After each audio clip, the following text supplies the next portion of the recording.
Nous passons à l'étude du signe d'une fonction et donc au tableau de signes que l'on a déjà vu mais de manière purement calculatoire. Donc là maintenant on va généraliser, on l'a vu aussi graphiquement avec les fonctions affines, mais on va généraliser. Alors on rappelle ce que ça veut dire qu'étudier le signe d'une fonction. Donc étudier le signe d'une fonction,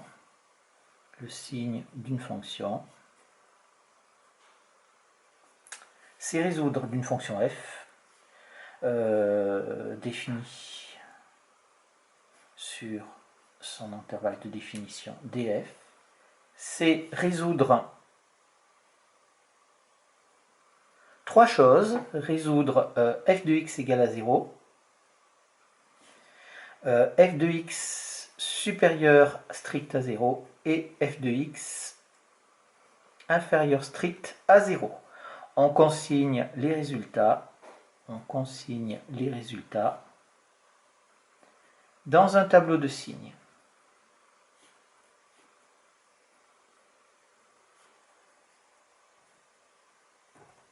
Voilà, ça c'est quelque chose qui est très important. Quand on étudie le signe d'une fonction, on fait trois choses. En pratique, on ne résoudra pas ces trois-là. D'accord? Donc en pratique, remarque. Remarque. Ah, j'y arriverai pas. Bon, tant pis. Remarque, en pratique, on cherche uniquement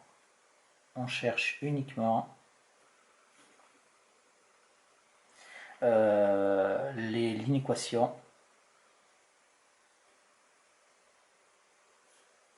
f de x strictement supérieure à 0.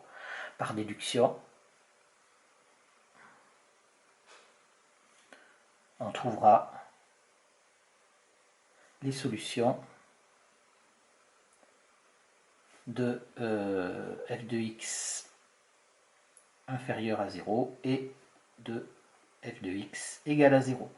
Si on sait quand est-ce qu'elle est positive, eh ben, elle est négative partout où elle n'est pas positive. Et elle est égale à 0 entre les plus et les moins. C'est quelque chose qui est logique.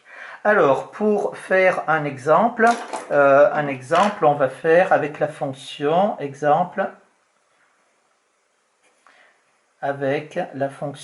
du... alors, c'était du grand 2, je crois. Grand 1, grand 2. Avec la fonction du grand 2. Alors, cette fonction du grand 2, on va directement faire le tableau de signes. On ne va pas perdre trop de temps parce qu'on sait le faire. Donc, on va ici faire notre tableau de signes complet. Je vais le faire assez grand parce que cette fonction, elle est assez compliquée. Donc, je vais avoir ici pour x et je vais avoir ici le signe de f de x.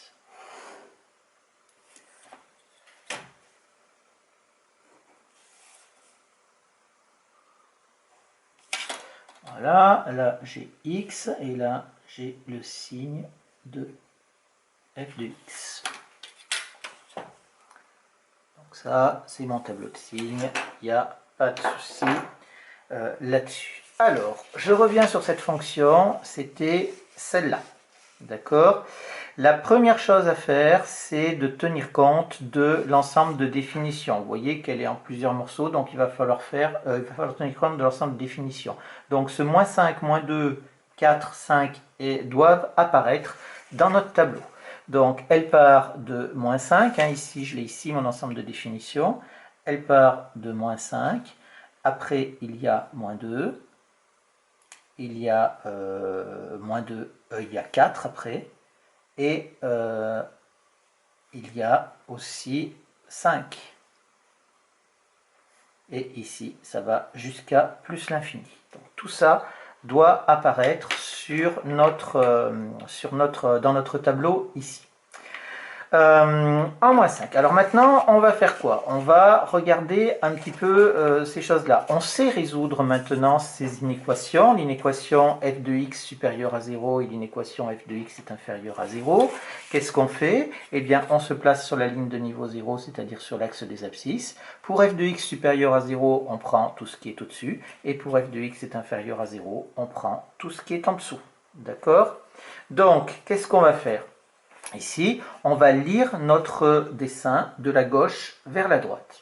Donc, qu'est-ce que je fais? Je commence ici, je suis entre moins 5 et moins 2, c'est-à-dire que je suis sur cette partie-là. Je vois que là, je suis au-dessus de l'axe des abscisses, je suis donc positif. Et il se passe quelque chose ici en moins 2,5. Donc ici, je dois avoir mon moins 2,5 qui va correspondre au 0. Attention, il faut bien que ce soit aligné. D'accord? Moins 10,5, on a 0. Ensuite, ici, on a dit que c'était positif. Et après, ici, c'est négatif. Moins 2, on a dit qu'il y avait des pointillés verticaux. C'est une valeur interdite. Vous le savez, ce qu'on fait quand il y a une valeur interdite, on fait une double barre dans notre tableau. Donc ça, il n'y a pas de problème ici. Ensuite, on continue entre moins 2 et 4. Donc, on va ici de moins 2 jusqu'à 4. Ah, on voit qu'il se passe quelque chose ici de particulier en 2. Mais la courbe, elle reste toujours, dans tous les cas, au-dessus de l'axe des abscisses. Et donc, il n'y a pas de souci ici. On a quelque chose qui est toujours positif. Et attention, 4, c'est une valeur interdite. Donc, ici, qu'est-ce qu'on fait? On met une valeur interdite pour 4 à cet endroit-là.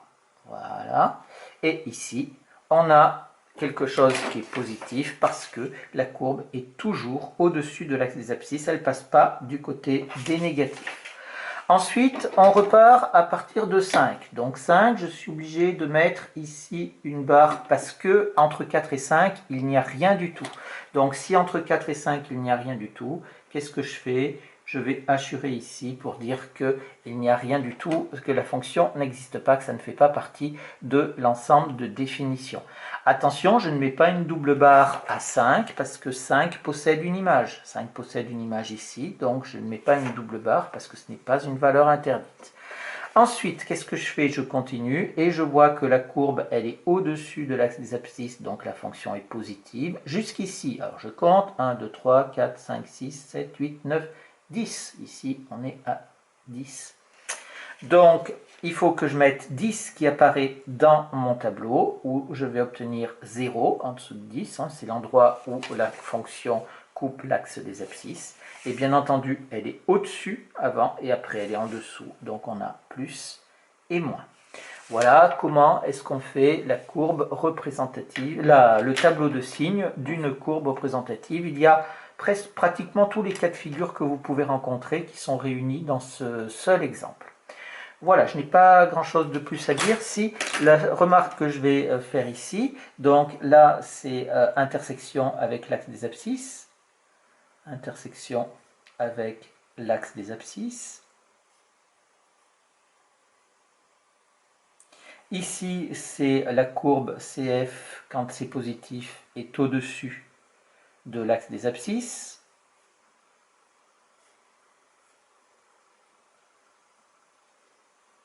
Et enfin, ici, CF est en dessous de l'axe des abscisses.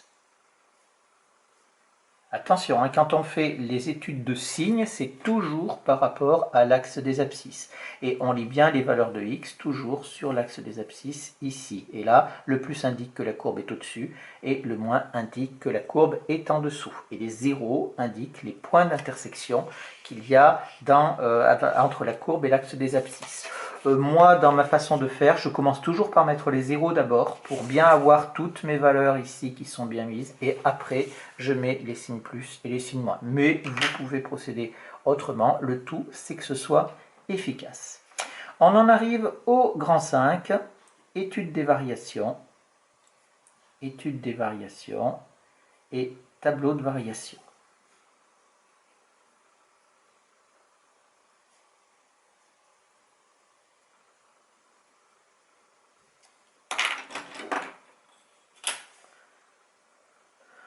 On rappelle, on l'a déjà vu, hein, on connaît la définition des variations d'une fonction. Je vais quand même le rappeler. Donc, définition, f est croissante sur i, sur un intervalle i, si et seulement si,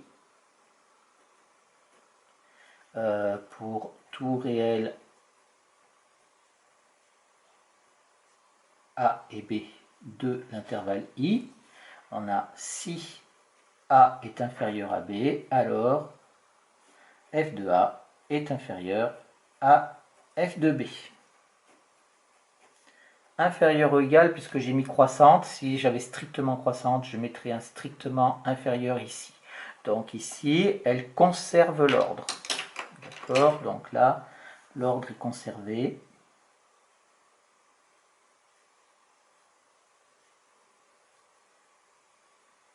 Entre les antécédents et les images.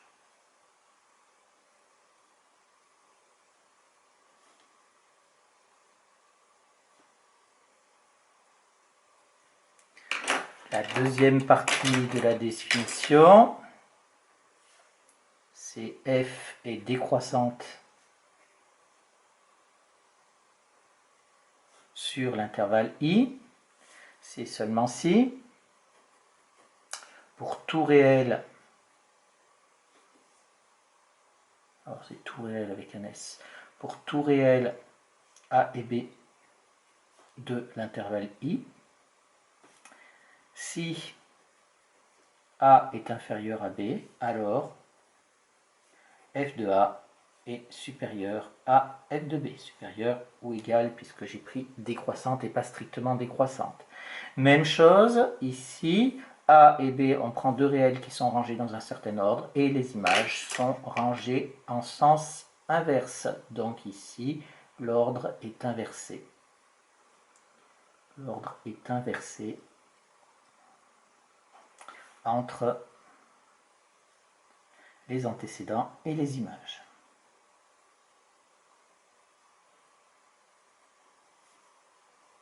Et les images. Voilà, ça c'est très très important. La notion ici entre strictement croissant et croissant, on l'a vu. Ici je peux le mettre en remarque parce que c'est quand même important. Remarque, si on prend strictement croissant, c'est A est inférieur à B, implique que f de A est strictement inférieur à f de B. Et strictement décroissant, c'est A est inférieur à B, ça implique que f de A est strictement supérieur à f de B. Il y a juste ici que ça change. Là, on avait un inférieur ou égal, et là, on a un inférieur strict. Un exemple qui vous montre la différence entre croissant et strictement croissant, par exemple, alors j'en fais qu'un. Hein. Donc là, voilà, je vais faire deux représentatives, histoire de bien comprendre visuellement ce que ça peut donner. Donc voilà, si je fais ici par exemple cette fonction,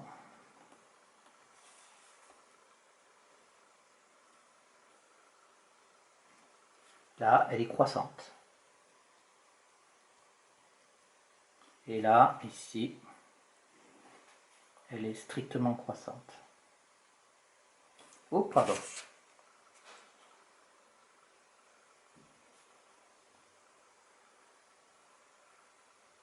Et là, elle est strictement croissante. Alors, ça, les définitions, vous les avez, il n'y a pas de souci. Croissante, ça veut dire qu'il peut y avoir des endroits où elle est constante par endroit. Par endroit, hein. Ici, là, par contre, une strictement croissante, elle ne peut pas être constante. À aucun moment, elle ne peut être constante. D'accord? Alors, des croissantes seulement, on n'en a pas rencontré dans les fonctions de référence, sauf les fonctions constantes. Les fonctions constantes, mais comme elles sont constantes partout, eh bien, on ne parle pas de fonctions croissantes ou décroissantes. D'accord? Pas croissante comme ça, avec constante par morceau, c'est quelque chose qu'on trouve très souvent dans la vie courante, avec les fonctions affines notamment, où on peut avoir des paliers par-ci, par-là. Alors, ça c'est bien beau, donc on sait ce que c'est la définition, on a beaucoup travaillé avec les fonctions de référence dessus, et maintenant, sur l'histoire que ça conserve l'ordre ou que ça inverse l'ordre, maintenant, il faut revenir à n'importe quelle fonction. Donc, qu'est-ce que ça signifie étudier les variations d'une fonction? Donc, définition. Étudier les variations d'une fonction f sur i, étudier les variations d'une fonction f sur i, d'une fonction f sur un intervalle i, c'est chercher les plus grands intervalles, attention ça c'est très important, les plus grands intervalles sur lesquels la fonction f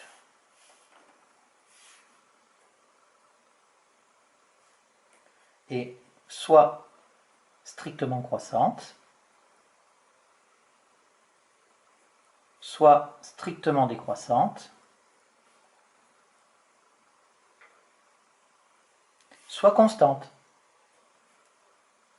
Vous voyez que en fait, l'histoire de la fonction croissante ou décroissante, c'est quelque chose qu'on n'utilise pas trop. On essaie d'utiliser autant que possible strictement croissante et strictement décroissante. Si je reviens sur celle-là, par exemple, je dis elle est strictement croissante là-dessus, elle est constante là, et elle est strictement croissante là. Je la décomposerai en 3 morceaux. Ici, on fait les plus grands intervalles. Ça, c'est très important. On ne s'arrête pas à moitié. D'accord ? Donc, bien sûr, qu'est-ce qu'on fait? Les résultats, on consigne les résultats, dans un tableau de variation.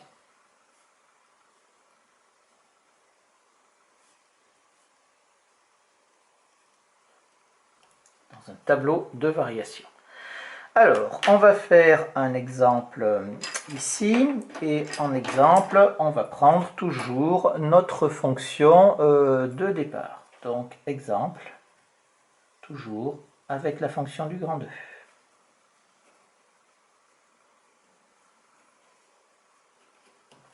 Alors, avec la fonction du grand 2, c'est pareil, on va faire notre tableau de variation. Pour faire notre tableau de variation, c'est pareil, je vais le faire assez grand, histoire de bien pouvoir tout mettre. Je vais avoir la première ligne, comme dans tous les tableaux, qui est réservée à x, et la deuxième ligne où on aura ici les variations de la fonction f. Et bien entendu, comme vous savez qu'il faut mettre des flèches, etc., il va falloir agrandir un petit peu cette deuxième ligne. Donc j'ai x ici, là j'ai les variations de la fonction f,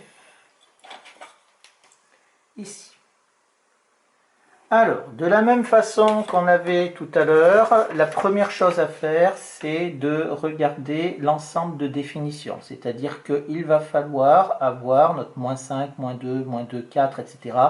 Il va falloir avoir tout ça dans notre tableau de variation. Alors, on commence, là je vais le faire au fur et à mesure. Je pars de -5, de toute façon, ça c'est sûr. Vous savez que quand on fait un tableau de variation, les variations, graphiquement, c'est ça monte, ça descend. Donc là, c'est très simple. Qu'est-ce qu'on fait? On voit qu'ici, on part et on descend tout le temps jusqu'à x qui vaut -2, c'est-à-dire jusqu'à notre valeur interdite. Donc ici, on va mettre -2. Et là, j'ai donc une flèche ici qui me dit que ça descend. Voilà. Ici, j'ai bien toujours -2 qui est une valeur interdite. Donc, comme dans tous les tableaux, quand j'ai une valeur interdite, on met une double barre ici.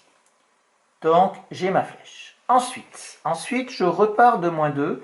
Qu'est-ce que je fais? Je vois qu'elle descend, puis après elle remonte, puis après elle descend. Donc, je vais avoir 3 choses comme ceci. Donc, elle va descendre, elle va remonter,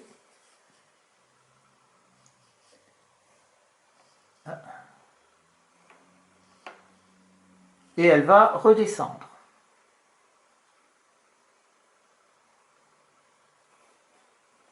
Alors, Là, il faut que je parte, donc ici, je pars de -2. Elle descend jusqu'à où? Elle descend jusqu'à, alors attention, on ne lit pas sur l'axe des ordonnées, hein, on lit toujours sur l'axe des abscisses.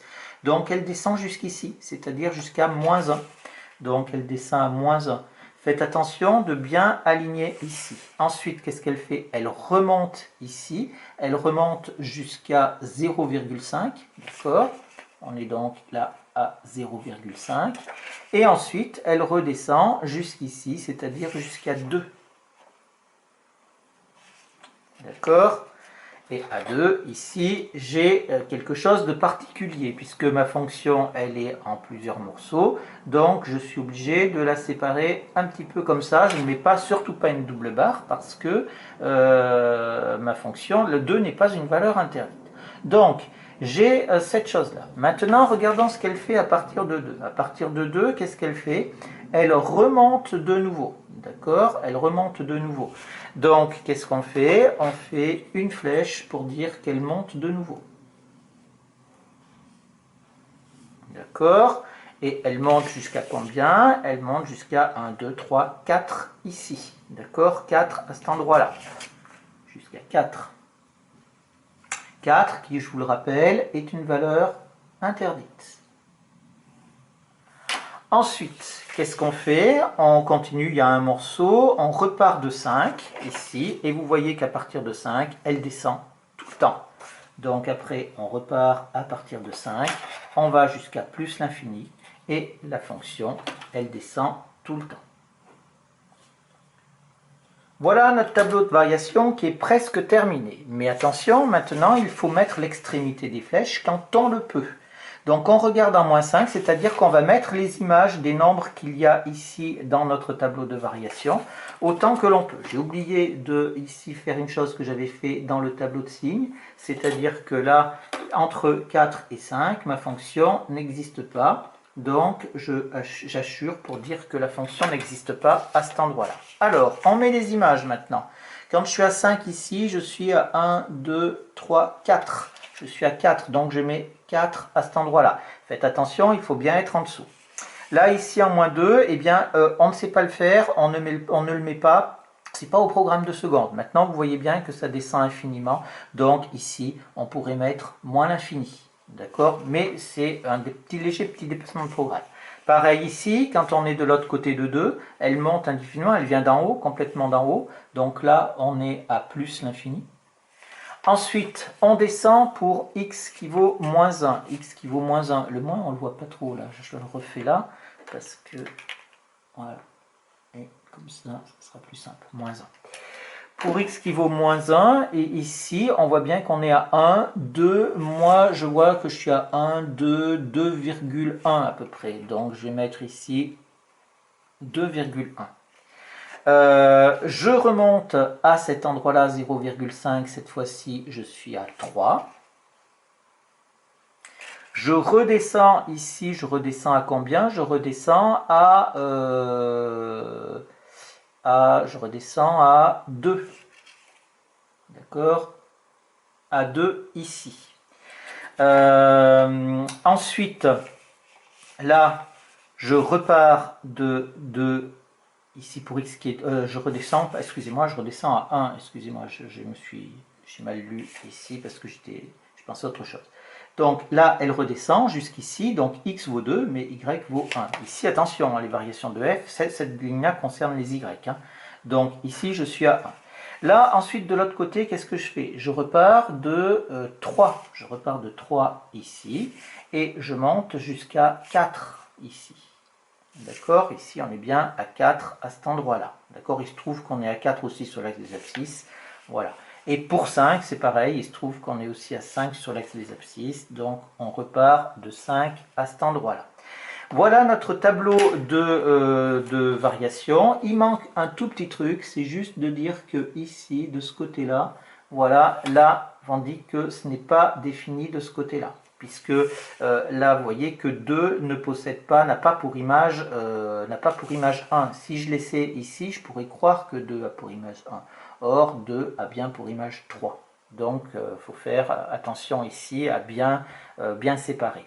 Alors ça indique pas, c'est pas une double barre en totalité, c'est bien pour indiquer que ici le 2 n'est pas pris de ce côté, par contre il est pris de celui-là. Voilà. Il y a d'autres façons de le faire. Moi, je le fais comme ça, mais vous verrez, après, c'est pas souvent qu'on rencontre quelque chose comme ça où on vous demande de dresser le tableau de variation.